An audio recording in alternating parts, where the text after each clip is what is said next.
Hello जी, नमस्कार। आज आप लोग खुद बोलोगे सर आज तो पढ़कर मज़ा आ गया। आप बोलोगे सर वो कैसे? आज आप लोगों को संस्कृत का अनुच्छेद बताने जा रहा हूँ। बहुत बच्चे सोच लिए होंगे या सोचते होंगे कि सर संस्कृत तो बहुत भारी लगता है पढ़ने में, कैसे पढ़ेंगे, कैसे लिखेंगे। लेकिन आप इस अनुच्छेद को, जो संस्कृत में अनुच्छेद पूछा जाता है 7 नंबर का, आज मैं हलंत, विसर्ग, अनुस्वार से ये अनुच्छेद बताने जा रहा हूँ। आप इसे पढ़ के आप सीधे बोलोगे संस्कृत बहुत हल्का है। आज सर पढ़ के मज़ा आ गया और आपको यहीं पे याद हो जाएगी। कॉपी में लिखिएगा, उसे रिवीजन कीजिएगा और याद हो जाएगी। 7 नंबर तो आपका आना फिक्स है। ठीक है, तो चलिए स्टार्ट करते हैं एक एक करके। आपको 8 पढ़ना अनुच्छेद, जाना कहीं नहीं। इस 8 अनुच्छेद को ही आप पढ़ कर ही जाइएगा। आज आपका डर खत्म हो जाएगा कि संस्कृत भारी है या हल्का है। ठीक है, चलिए।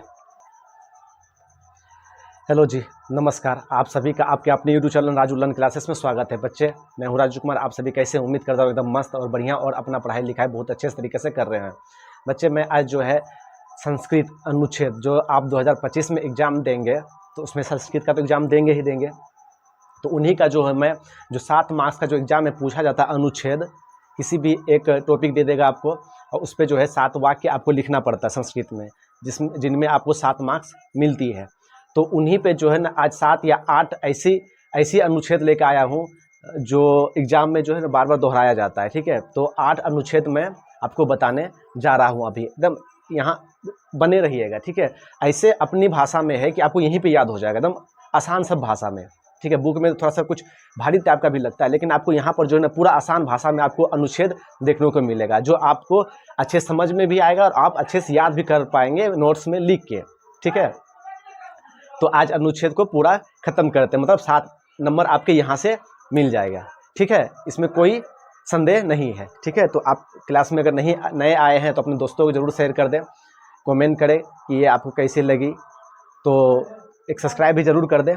ठीक है, तो चलिए क्लास को स्टार्ट करते हैं। तो पहला अनुच्छेद जो है आपका है मम धेनु, मतलब गाय। संस्कृत ऐसा है ना, जो अधिकतर बच्चे सोचते हैं क्या संस्कृत में क्या पढ़ना है, आगे तो पढ़ेंगे नहीं संस्कृत, तो जो है किसी तरह एग्जाम के पहले जो है बहुत अधिकतर बच्चे क्या करते हैं कि पढ़ लेते हैं 1 महीना पहले थोड़ा सा भी कि हाँ हलंत लगा दिए, विसर्ग लगा देने से जो है मार्क्स मिल जाती है। नहीं, कुछ जानकारी भी होनी चाहिए ना। ठीक है, ऐसा नहीं करना है, बस पढ़ना है थोड़ा सा क्या चले, मार्क्स के लिए तो पढ़ना होगा ना। ऐसे पास मार्क्स के लिए तो आप नहीं भी पढ़िएगा, बस एग्जाम में जो है ना हलंत विसर्ग लगा दिए तो पास हो गए, लेकिन समझने के लिए, जानने के लिए संस्कृत को कुछ तो पढ़ना होगा। तो ये अनुच्छेद है। ठीक है, जो 7 नंबर आपको मिलने वाली है। ठीक, और ये जो है बार बार पूछा ही जाता है, मतलब ये 8 अनुच्छेद हैं। 8 में से जो है ना 3 आपको देखने ही मिलेगा एग्जाम में, 3 या 5 जो है आपको देखने ही मिलेगा। कहाँ पे आपको देखने मिलेगा? तो 2 सेशन एग्जाम होता है, फर्स्ट सेकंड, मतलब फर्स्ट सिटिंग और सेकंड सिटिंग। तो पहला है ममधेनु, मतलब गाय पर लिखना है। संस्कृत का अनुच्छेद है ये, जो 7 नंबर का पूछा जाता है एग्जाम में। ठीक है, तो पहला है धेनु एकः पालतू पशु अस्ति। ये विसर्ग है। धेनु मतलब गाय, धेनु एकः पालतू पशु अस्ति, मतलब गाय एक पालतू पशु है। गाय एक पालतू पशु है। आप भी जानते हैं हर घर में गाय है, हर घर में नहीं, अधिकतर घर में तो गाय मिल ही जाते, गांव घर में, आपके यहाँ भी होंगे, मेरे यहाँ तो नहीं है, पहले था। तो धेनु एकः पालतू पशु अस्ति, मतलब 1 नंबर देना है और लिखना है। एग्जाम में भी ऐसे लिखना है, सुंदर राइटिंग में, अच्छे अक्षर में, ताकि सामने वाला भी लगे ना बच्चा लिखा है, पढ़ा लिखा लग रहा है। तो अच्छे अक्षर में लिखना है पेन से कि धेनु एकः पालतू पशु अस्ति, गाय एक पालतू पशु है। ठीक है, दूसरा पॉइंट में लिखना है, देखते रहिएगा गौर से, कितना आसान है। अयम धार्मिकः पशु अस्ति, अयम मतलब यह धार्मिक पशु है। गाय तो धार्मिक पशु है क्योंकि हम उनकी पूजा करते हैं, गौ माता बोलते हैं, गाय को माता भी बोलते हैं ना, तो यह एक धार्मिक पशु है। अयम धार्मिकः पशु अस्ति, अतः दीपावली अवसरे हिंदू जना गो पूजनम कुर्वन्ति। समझे? तीसरा में लिखना है अतः दीपावली अवसरे हिंदू जना गो पूजनम कुर्वन्ति। ये इसका मतलब हो गया क्या? पूजनम। ठीक है, अनुस्वार हिंदी व्याकरण में हो गया, लेकिन संस्कृत में रहेगा तो इसका हो जाता उच्चारण म। ठीक है, तो अतः दीपावली के अवसर में हम लोग क्या करते हैं? गाय को पूजा करते हैं ना। जना मतलब लोग, हिंदू लोग जो है गाय की पूजा करते हैं, दीपावली से पहले करते हैं ना। चौथा में लिखना हिंदू जना गो माता कहते थे। हिंदू लोग जो है गाय को माता भी कहते हैं। ठीक है, 5वां लिखना अयम भारतस्य प्रति कोने प्राप्यन्ते, यह जो है भारत के प्रत्येक कोने में आपको मिल जाती है, प्रत्येक कोने में आपको देखने को मिल जाती है गाय। गाय तो हर जगह है, लेकिन भारत की बात कर रहे हैं। छठा लिखना है गो दुग्धम ददाती, गाय दूध देती है। ठीक है ना, है ना आसान, या तो हो जाएगी। कॉपी में लिख के नोट करके लिख के, कल मैंने आपको बताया था ना, रिवीजन जितना कर सकते हैं आप लिख कर, जितना लिख कर आप रिवीजन कीजिएगा उतना आपको फायदा होगा, आपको याद होगी। तो गो दुग्धम ददाती, गाय दूध देती है। सातवां लिखना है, 7 वाक्य पूछता है, यहाँ तो 9 लिख दिए हैं। दुग्धात नवनीतम भवती, गाय के दूध से नई नई चीज बनती है ना, जैसे क्या क्या बनती है गाय के दूध से? पनीर, छेना, दही, मिठाई। आठवां है अयम अति उपयोगी पशु अस्ति, यह जो है बहुत ही लाभकारी उपयोगी पशु है, गाय है ना। 9 में है गो एक लाभदायक पशु भवती, गो जो है एक लाभदायक पशु है या होती है। ठीक है, कितना आसान शब्दों में था, एकदम मस्त है कि नहीं। तो गाय पे आपको लिख के याद करना है, ममधेनु गाय पर जो है, हो सकता है एग्जाम में ही आ जाए। इस तरह से लिखे पूरा का पूरा 7 मार्क्स मिल जाएगी आपको, बढ़िया राइटिंग में अगर लिख दिए तो आप। ठीक है, तो गाय पे एक कंप्लीट हो गया आपका, आप इसे नोट कीजिए और लिखिए। ठीक है, गाय पर लेख आपको कैसी लगी जरूर कमेंट में बताइएगा। ठीक है, आप लिखिए इसको। बच्चे दूसरा नंबर आपको पढ़ना है, ममधेनु हो गया। दूसरा है भारतस्य कृषक, भारतस्य कृषक मतलब भारत के किसान, भारत के किसान। ठीक है, हो सकता है ये एग्जाम में आ जाए। तो सुंदर अक्षरों में कैसे लिखना है, 1 बाय 1 करके 7 वाल। ठीक है, तो देखिए क्या है, एक में लिखना है भारतवर्षम कृषि प्रधान देशम अस्ति। इसका अगर हिंदी का अनुच्छेद तो कैसे कीजिएगा? भारत एक कृषि प्रधान देश है कि नहीं? अपना देश जो है भारत कृषि प्रधान देश है ना, तो कैसे लिखना है? भारतवर्षम कृषि प्रधान देशम अस्ति। भारतवर्षम लिख के विसर्ग लगा दिया, भारतवर्ष हुआ। ठीक है, कृषि प्रधान लिख के विसर्ग लगा दिया, कृषि प्रधान ह विसर्ग ह, देशम म अस्ति, है ना आसान। चलिए दूसरा है अयम ग्रामस्य देश अस्ति, यह ग्राम मतलब गांव का देश है। ठीक है, अपना जो देश है वो कैसे बना है? गांव गांव से, बहुत सा गांव है ना हमारे देश में, गांव का देश कहा जाता है ना, इसलिए अयम ग्रामस्य देशः अस्ति, यह जो है गांव का देश है। तीसरा लिखना है 70% जना कृषि कार्येषु संलग्ना सन्ति, यहाँ के 70% लोग जो है, गांव के लोग जो है 70% किस पर निर्भर है, किस कार्य पर लगे हुए हैं? तो कृषि कार्य पे 70% जना जो है मतलब गांव के लोग जो है लगे हुए हैं। ठीक है, तीसरा हो गया। चौथा है तत्कारणात् भारतवर्ष कृषि प्रधान देश कथ्यते, इसी कारण से भारत को कृषि प्रधान देश कहा जाता है या कृषि प्रधान देश कहते हैं। किस कारण से? ग्रामीण जो है 70% जो है कृषि कार्य में लगे हुए हैं, जिस कारण से तत्कारणात् भारतवर्ष कृषि प्रधान देश कथ्यते। पांचवा लिखना है, देखिए पांचवा लिखना है कृषकः अतिः नेकः सदाचारः च भवति। कृषक लिख के विसर्ग लगा दिए, अतिः लिख के विसर्ग लगा दिए, नेक लिख के विसर्ग, सदाचार लिख के विसर्ग। कृषकः अतिः नेकः सदाचारः च भवति मतलब हमारे जो किसान होते हैं बहुत ही सीधे साधे सदाचार होते हैं कि नहीं हमारे किसान। छठा लिखना है देशस्य भविष्य कृषकस्य उपरे निर्भरः करोति, देश का भविष्य कृषक किसान के ऊपर निर्भर करती है। ठीक है, हमारा देश का जो भविष्य है किस पर निर्भर है? तो किसानों पर निर्भर है। सातवां पॉइंट लिखना है कृषकः शिक्षितः भवते, बहुत सा ऐसे किसान हैं हमारे जो बहुत ही पढ़े लिखे इंजीनियर हैं, इंजीनियर करके जो है किसान बन गए। ठीक है, देश के लिए कृषि उपजाते हैं, तो बहुत से जो है किसान है। ठीक है, तो पढ़े लिखे हैं। आठवां है अतः कृषकः मम देशस्य रीढ़ भवति, अतः किसान जो है हमारे देश के रीढ़ है। सही है ना, हमारे देश के जो रीढ़ है वो कौन है? तो किसान है। ये आपका भारतस्य कृषकः 7 नंबर आपके मुट्ठी में, ये 7 इस तरह से सुंदर अक्षर में विसर्ग लगा के, हलंत लगा के, पूर्ण विराम लगा के लिखना है। क्यों नंबर आएगा बताइए? याद आसान तरीके से होगा, लिखना है जैसे पढ़े उस तरह से पढ़ना। हो सके आप हिंदी भी लिख दे, इसके नीचे हिंदी भी लिख सकते हैं ना नीचे कि भारतवर्षम कृषि प्रधान देश अस्ति, भारत एक कृषि प्रधान देश। आप हिंदी इसके सामने हिंदी भी लिख सकते हैं जो बोले। ठीक है, चलिए इसको नोट कर लीजिए। तीसरा आते हैं, तीसरा देखना, मज़ा आ रहा है ना आपको? ठीक है, मज़ा आ रहा है तो कमेंट, लाइक, सब्सक्राइब जरूर कर दीजिए, अपने दोस्तों को भी शेयर कर दीजिए। ठीक है, कि हमने आज राजू सर से अनुच्छेद पढ़ा है। अगला है, तीसरा है कालिदास, कालिदासः। ठीक है, कालिदास का नाम सुने होंगे ना, जो बहुत ही महामूर्ख माने जाते थे, मतलब सुनते आए हैं कि बहुत ही, जिस डाल पे वो बैठते थे वही डाल को काटते थे। लेकिन कुछ ऐसी घटना हुई जिसके कारण ये महाकवि हो गए, महापंडित बन गए। ठीक है, कालिदासः। और इनके ऊपर माता काली का भी बहुत बड़ा आशीर्वाद रहा है, ऐसा सुनने में आया है, होगा भी। तो कालिदासः, ठीक है, लिखना एक नंबर में लिखना है आपको कि कालिदासः कवि सम्राटः आसन। कालिदास कवि जो है सम्राट हुए। कैसे हुए? एक हो गया। दूसरा, अयम महामूर्खः आसीत्, यह जो है बहुत ही महामूर्ख थे। ठीक है, पूरा महामूर्ख थे, जिस डाल पे बैठना उसी डाल को काटना।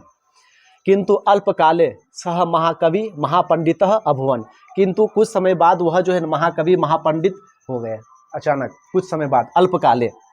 तीसरा लिखना, अस्य पत्निया नाम विद्यावती आसीत्, विद्यावती आसीत्, उनकी पत्नी का जो नाम था क्या था? विद्यावती था। चौथा लिखना है, विद्यावती एक विदुषी महिला आसीत्। विदुषी महिला मतलब होता है विद्वान, पढ़ी लिखी, बुद्धिमान महिला, स्त्री। ठीक है, वो तो महामूर्ख थे, लेकिन इसकी पत्नी जो थी बहुत ही बुद्धिमान थी, शिक्षित थी। वो कैसे शादी हो गया इससे, पत्नी बन गई। तो कहानी है, पहले पढ़ ले फिर कहानी। तो विद्यावती एक विदुषी महिला आसीत्। पांचवा लिखना है, कालिदासः अनेकानि पुस्तकानि अलिखितः। कालिदास जो थे ना, वो बहुत ही पुस्तक लिखे, बहुत ज़्यादा, अनेक पुस्तक लिखे। तेसु शकुंतला अति प्रसिद्ध अस्ति, उनमें से शकुंतला जो है किताब का नाम है। एग्जाम में पूछता भी है कि शकुंतला जो है पुस्तक किसने लिखा? तो कालिदास ने। तो कालिदास के द्वारा जो लिखा गया है शकुंतला पुस्तक, वो बहुत ही ज़्यादा फेमस हो गई। ठीक है, प्रसिद्ध हो गई, जिनके कारण से जो है अस्य कारणात् सह कविसु अति श्रेष्ठ आसीत्, जिसके कारण से जो है ना वह कविसु जो है ना महान हुए, सम्राट कवि कहलाए, इस शकुंतला के वजह से। शकुंतला उन्होंने ही लिखा था। ठीक है, तो ये 7 आपका कंप्लीट। एग्जाम में ऐसे ही लिख देना है सुंदर अक्षरों में, कालिदास आ गई तो। ठीक है, अब कालिदास के बाद क्या होना है, पहले इसको नोट कर लीजिए आप।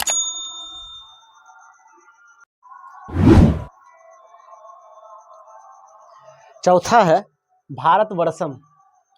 भारतवर्षम, भारत के बारे में। ठीक है, भारत के बारे में लिखना है। तो एक नंबर में लिखना है, क्या लिखना है? भारतः एकः कृषि प्रधानः देशः अस्ति। भारत के बारे में लिखना है तो एक बहुत ही अच्छा पॉइंट लिखेंगे, भारत एक कृषि प्रधान देश है। हो गया, एक हो गया ना।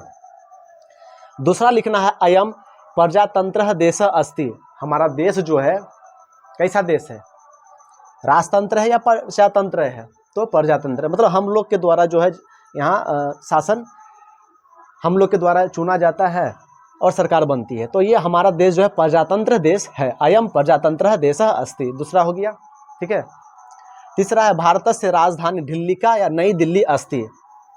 भारत की राजधानी कहाँ है? नई दिल्ली है। भारत की राजधानी कहाँ है? तो नई दिल्ली है। इसका संस्कृत लिख दिए, भारतस्य, भारत का। चौथा है, पंडित जवाहरलाल नेहरू अस्माकं देशस्य प्रथमः प्रधानमंत्री आसीत्। पंडित जवाहरलाल नेहरू, अस्माकं मतलब हमारे देशस्य, समझे? अस्माकं मतलब हमारे, देशस्य मतलब देश के, प्रथम प्रधानमंत्री आसीत् थे। पंडित जवाहरलाल, हमारे देश के प्रथम प्रधानमंत्री जवाहरलाल नेहरू थे। हो गया चौथा पॉइंट। पांचवा, अयम धर्मनिरपेक्षः देशः अस्ति। हमारा देश धर्मनिरपेक्ष देश है। ठीक है, हमारा देश ऐसा देश है जहाँ पे जो है ना सभी तरह के जो है धर्म के लोग रहते हैं। ठीक है, सिर्फ अपना ही देश। छठा लिखना है, भारतस्य जलवायु हिमालयात् प्रभावितः भवति। भारत का जलवायु हिमालय के कारण जो है प्रभावित होती है। अपने देश में देखते हैं हर 3 महीने, हर 4 महीने पे जो है ना मौसम बदलता है ना। अभी जैसे कि बरसात का दिन गया, गर्मी का दिन गया, तो अभी क्या आ गया? ठंडी का मौसम आ गया। ठंडी भी स्टार्ट हो ही गई है बारिश के कारण। तो भारत की जलवायु जो है हिमालय के कारण जो है प्रभावित होती है। सातवां लिखना है, भारते अनेके महापुरुषः अभवन्। भारत में अनेकों महापुरुष हुए। अनेकों महापुरुष हुए। स्वतंत्रता ऐसे नहीं मिली है, तो महापुरुषों के द्वारा मिली है। तो उनमें से मतलब तेसु मतलब उनमें से। ठीक है, तेसु महात्मा गांधी सर्वश्रेष्ठ आसीत। भारत में अनेकों महापुरुष हुए, भारते अनेके महापुरुष अभवन, भारत में अनेकों महापुरुष हुए, उनमें से महात्मा गांधी जो सर्वश्रेष्ठ हुए, सर्वश्रेष्ठ थे। ठीक है, तब ना महात्मा जी का फोटो कहाँ पे दिखाई पड़ता है? पैसा पे। नवा लिख देना है, मतलब साथ ही लिखना है, हम 9 दे दिए, कुछ लगा तो लिख दिया। और भारत एक विशाल देश अस्ति, भारत जो है एक विशाल देश है ना, भारत एक विशाल देश है। ठीक है बच्चे, आप लोग जो है ना भारत वर्षम के जो है ना, भारत के जो है ना पुराना नाम, प्राचीन नाम क्या था आप कमेंट में जरूर बताइएगा। ठीक है, ये आपका भारतवर्ष का हो गया। ठीक है, अब लग रहा है ना कि हाँ अनुच्छेद अब 7 नंबर हमारे हैं, एग्जाम में लिख सकते हैं आराम से। ठीक है, तो इसे नोट कर लीजिए। हाँ, तो पांचवा ना होगा गंगा नदी। गंगा नदी जान रहे हैं ना, बहुत ही पवित्र नदी है अपना गंगा नदी। किसी भी शुभ कार्य में गंगा जल लगता ही लगता है, चाहे पूजा पाठ हो या क्रिया श्राद्ध हो, मरने के बाद क्रिया श्राद्ध हो, कोई भी चीज़ में जो है ना गंगा जल तो लगना ही लगना है शुभ कार्य में। ठीक है, तो गंगा नदी कहाँ से कहाँ तक जाती है? उत्तराखंड से, फिर उत्तराखंड से निकलती है, उधर से आती हुई उत्तर प्रदेश होते हुए, बिहार होते हुए पश्चिम बंगाल में चले जाती है। तो गंगा नदी के बारे में लिखना है। ठीक है, तो पहला लिखना है, क्या लिखना है? पहला लिखना है गंगा नदी है एक पावनम पवित्र माँ नंदः अस्ति। गंगा नदी एक पावन और पवित्र नदी है। दूसरा लिखना है हिमालयात अनेकानि नंदः निःसरति। एक हो गया गंगा नदी एका पावना पवित्र माँ नंदः अस्ति। दूसरा है हिमालयात अनेकानि नंदः निःसरति, हिमालय से अनेकों नदी निकलती है। तीसरा तेसु गंगा नदी है एक प्रसिद्ध नंदः अस्ति, उनमें से गंगा नदी एक प्रसिद्ध नदी है ही गंगा नदी। किन्हीं से पूछ लीजिए, आप खुद जानते हैं, नहीं जानते तो मैं बता देता हूँ कि पवित्र नदी कौन है भारत का, तो सीधे सब बोले गंगा नदी है। चौथा है अब तो हर कोई गंगा में नदी में स्नान करेगा, गंगा जल से स्नान करेगा। कैसे, क्यों? अब तो छठ पूजा आ रही है, तो छठ पूजा में तो गंगा जल से तो नहाना सबको अनिवार्य है। अस्या जलम अति पावनम भवति, इनका जल जो है, इसका जल अति ही बहुत ही पवित्र होती है, बहुत ही पावन होती है ना। जल अगर छिटक भी लेते हैं तो सब पाप खत्म, ये ना बोलता है ना गंगा में जाके पाप धो लो। पांचवा हिंदू जनः गंगा जलेन शुभ कार्येषु संपन्न कुर्वन्ति। हिंदू लोग गंगा जल जो है कहाँ पर उपयोग में लाते हैं? तो शुभ कार्य संपन्न करने में हिंदू लोग गंगा जल शुभ कार्यों के लिए लाते हैं, शुभ कार्यों में उसका उपयोग करते हैं। ठीक है, शुभ कार्यों में गंगा जल उपयोग करके उस कार्य को संपन्न करते हैं। छठा है गंगा तटे अनेकानि नगरानी। देखिएगा गौर से, गंगा तटे अनेकानि नगरानी, गंगा के किनारे अनेकों नगर बसे हुए हैं, नगर। ठीक है, शहर जिसको बोलते हैं। गंगा तटे अनेकानि नगरानी तीर्थ स्थानानि च वर्तते। गंगा के किनारे जो अनेक नगर जो है बसे हुए हैं। तीर्थ स्थानानि, तीर्थ मतलब तीर्थ करने, तीर्थ यात्रा करने जो जाते हैं। कौन कौन स्थल? जैसे पटना, काशी, हरिद्वार आदि। काशी, पटना, हरिद्वार जो है ये गंगा किनारे के प्रमुख नगर में से आते हैं। आपका घर जो है, आपका शहर जो है किस नदी के किनारे है, कमेंट में जरूर बताइएगा। ठीक है, देखेंगे हम। मेरा तो गंगा नदी के किनारे ही है। 7वां पॉइंट लिखना है गंगा नदी भारतस्य त्रीणि त्रयो भागे विभाजतः करोति। गंगा नदी जो है ना भारत को 3 भागों में बांटती है, जैसे उत्तरी गंगा का मैदान, ठीक है, मध्य गंगा का मैदान और निम्न गंगा का मैदान। ठीक है, तो ये हो गया आपका गंगा नदी पे कंप्लीट। ठीक है, समझ में आ गया? मजा आ रहा है ना पढ़ने में संस्कृत? अब लग रहा है कि भारी है अनुच्छेद, तो क्या करना है आपको? कमेंट करना है, लाइक करना है, सब्सक्राइब करना है, शेयर करना है। ठीक है, चलिए लिखिए। छठा है होली। ठीक है, होली हिंदी में होली, संस्कृत में होली। ठीक है, लिखना है एक में होली एक प्रियम उत्सव अस्ति। होली जो है एक प्रिय उत्सव है। ठीक है, उत्सव मनाते हैं, ये कैसा है? त्योहारों का पर्व है। तो होली एक प्रियम उत्सवः अस्ति। दूसरा लिखना अयम फाल्गुन मासस्य पूर्णिमायां तिथो भवति। अयम फाल्गुन मासस्य पूर्णिमायां तिथो भवति। यह जो है फाल्गुन मास के पूर्णिमा तिथि में मनाया जाता है। ठीक है, मार्च महीना में जिसको फाल्गुन बोलते हैं, तो फाल्गुन महीना के पूर्णिमा दिन को जो है ना होली मनाया जाता है। तीसरा लिखना है अस्य दिने हिंदू जना स्वः स्वगृहं स्वच्छ कुर्वन्ति। अस्य दिने इस दिन हिंदू जना लोग स्व अपने अपने गृहम घर स्वच्छ कुर्वन्ति घर साफ सफाई करते हैं। अस्य दिने हिंदू जना स्वः स्वगृहं स्वच्छ कुर्वन्ति। इस दिन जो है लोग अपने घर को साफ सफाई करते हैं, अपने अपने घर को। पकवानी मिष्टान्नानि च पचयन्ति। पकवान मिष्टान जो है बनाया जाता है, पकाया जाता है। ठीक है, बनते हैं इस दिन पकवान पुआ जो। सर्वान् बालकाः मिलित्वा रंग अबीरः च खेलयन्ति। सभी बालक जो है, सभी बच्चों जो है मिलजुल कर जो है रंग अबीर खेलते हैं। होली के दिन जो है रंग अबीर से खेला जाता है। ठीक है, आप लोग किस तरह से होली मनाते हैं जरूर बताइएगा। अगला छठा है होलिका पूर्वे होलिका दहनम कुर्वन्ति। होली से पहले जो है ना होलिका दहन किया जाता है चौराहा पे, गांव के चौराहा पे, खेतों में आप लोग भी करते होंगे। तो होलिका पूर्वे होलिका दहनम कुर्वन्ति। होली से पूर्व जो है ना होलिका दहन किया जाता है। सातवां अतः होली हिंदू जनाय अति प्रियम प्रसिद्ध च सन्ति। अतः होली जो है हिंदुओं का जो है, हिंदू लोगों का बहुत ही प्रिय और प्रसिद्ध त्योहार है।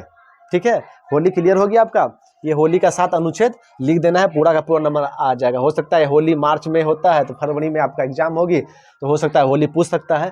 तो इसी तरह से सुंदर अक्षरों में बढ़िया से लिख देना आपको। ठीक है, चलिए लिखिए उसको। अब है दीपावली। ठीक है, दीपावली कब है आपके यहाँ? हमारे यहाँ तो 31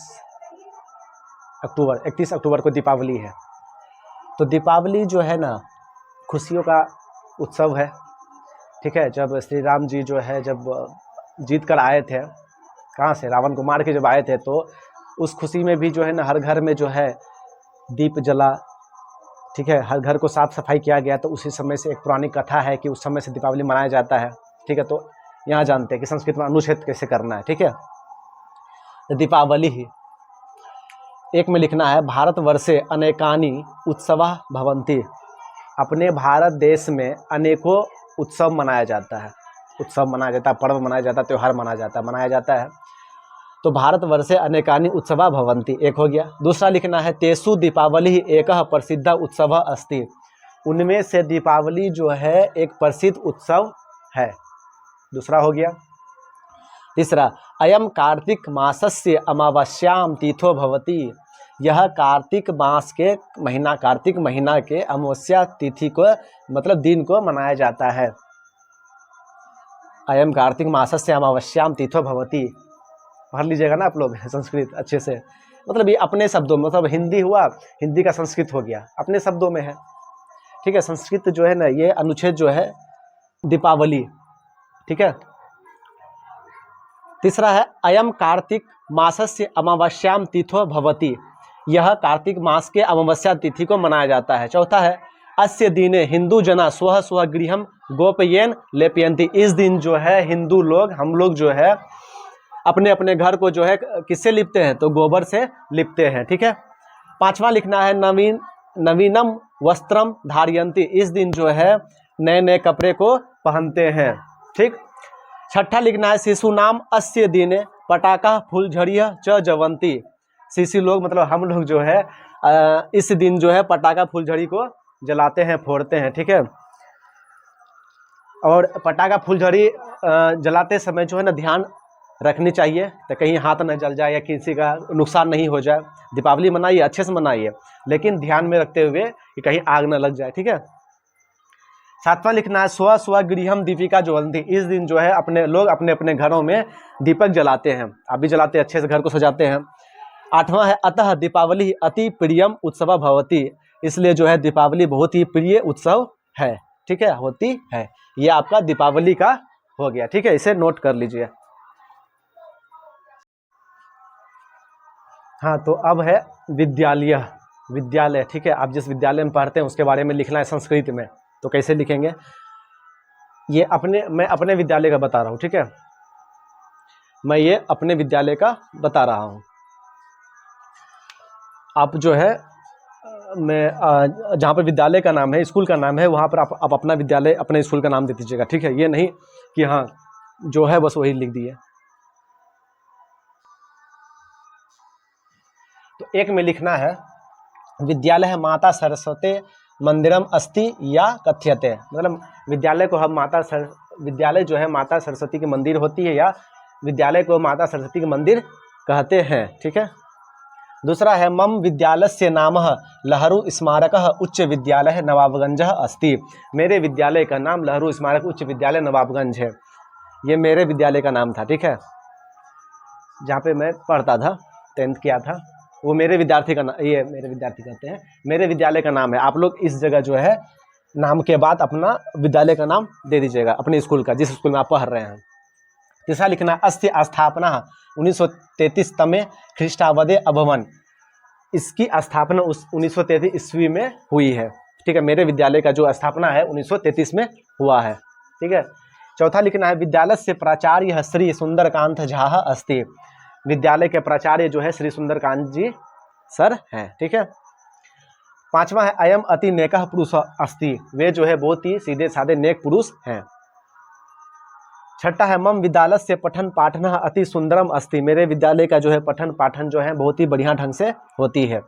सातवां अति प्रतिवर्षे 90% छात्रा प्रथम श्रेणी सफलीभूतम भवन्ति, अतः मेरे स्कूल के जो मेरे विद्यालय के जो है प्रत्येक वर्ष 90% छात्र प्रथम श्रेणी से पास होते हैं, ठीक है।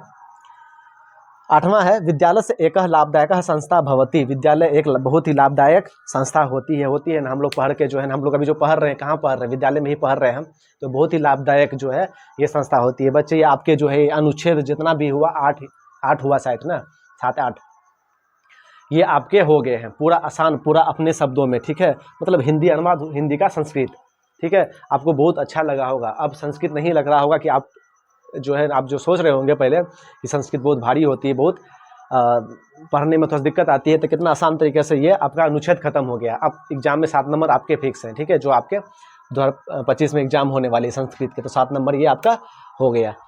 तो ठीक है, उम्मीद करता हूँ ये वीडियो अच्छी लगी आपको, बहुत ही अच्छी लगी हो तो दोस्तों को जरूर शेयर करें, ठीक है। इसे नोट कर ले और रिवीजन करें। पिछले कक्षा हम बताया था रिवीजन, आप नोट्स बनाते हैं, नोट करते हैं, चीज़ों को पढ़ते हैं, तो नोट रिवीजन हर दिन होना चाहिए, ठीक है। संस्कृत का टाइम मैंने कब बताया था, संस्कृत जो है सुबह के समय में पढ़िए, ठीक है। बोलने सीखिए, अब अगर आप नहीं बोल पाते हैं संस्कृत तो बोलने सीखिए, ठीक है। धीरे धीरे ही होगा, अचानक कुछ भी जो है ना नहीं होता है, धीरे धीरे ही होता है। तो आपसे जो है ना रोज़ अगर पढ़ते हैं आप तो ज़रूर ही सीख जाइएगा, ठीक है। तो आप रिवीजन कीजिए, लिखिए, फिर मिलेंगे नेक्स्ट क्लास में, ठीक है। पहले तो मैं आपका क्वेश्चन बैंक खत्म करूंगा कि क्वेश्चन बैंक से, अगर क्वेश्चन बैंक को अगर पढ़ लेते, बुक पढ़िएगा आप, क्वेश्चन बैंक क्लियर होगा तो आपका जो है 90% जो है ख़त्म का। एग्जाम में अगर कोई प्रश्न भी आता है तो उसे आप बना के लिख सकते हैं, ठीक है। तो ठीक है, धन्यवाद। लाइक शेयर कमेंट जरूर कर दीजिएगा और एक सब्सक्राइब भी, ठीक है। Thank you.